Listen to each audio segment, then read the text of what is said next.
மீன ராசிக்காரங்க வந்து நிறைய அவங்களோட ஃபேமிலிக்கு அவங்களுடைய சார்ந்தவங்கள் அவங்கள நம்பினவங்க உங்களைய நம்புகிறாங்க இல்லையா, அவங்களுக்காகவும் உங்களுடைய ஃபேமிலிக்காகவும் நிறைய உழைப்பீங்க. நிறைய கஷ்டங்கள் கடுமையான விஷயங்கள்லாம் தாண்டி அவங்களுக்காக தான் பாடுபடுவீங்க. பட் ஆனால் உண்மையான யதார்த்தம் என்னென்னா அதை வந்து அவங்க புரிஞ்சுக்க மாட்டாங்க. உங்களுடைய ராசிக்கு வந்து ஃபிஷ் அப்படிங்கிறதானே வந்து சிம்பிளாக இருக்குது. அதனாலேயே என்னமோ அதிகமாக செல்ஃபிஷ் அப்படின்னு பேர் இருக்கக்கூடிய ராசி வந்து மீனராசியாக தான் இருப்பாங்க. பட் ஆனால் உண்மையாக பார்த்தா அது செல்ஃபிஷானா செல்ஃபிஷ் கிடையாது. ஆனால் செல்ஃபிஷ் மாதிரி தெரியும்னு வச்சுக்கோங்களேன். ஏன்னா நீங்கள் அதிகமாக வெளியில் எதையும் சொல்ல மாட்டீங்க. அதாவது உங்களுக்கு எக்ஸ்போசர் அப்படிங்கிறது ரொம்ப குறைவாக இருக்கும். நீங்கள் என்னென்ன பண்ணுறீங்க அப்படிங்கிற விஷயங்கள் உங்களோட ஃபேமிலிக்கு சொல்லி புரிய வைக்கும்போது மட்டும்தான் அதை புரிஞ்சுக்குவாங்க.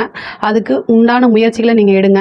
3ஆம் இடத்துல குரு உங்களுக்கு வக்ரமாகி அவர் என்னென்னா கலத்திரஸ்தானமான 7ஆம் இடத்தையும் பார்க்குறாரு. அதே மாதிரி 9ஆம் இடத்தை பார்க்குறாரு, 11ஆம் இடத்தை பார்க்குறாரு.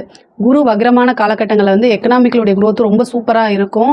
தொழில் ரீதியாக நல்ல லாபம் வர்றதுக்கு உண்டான அமைப்பு இருக்குது.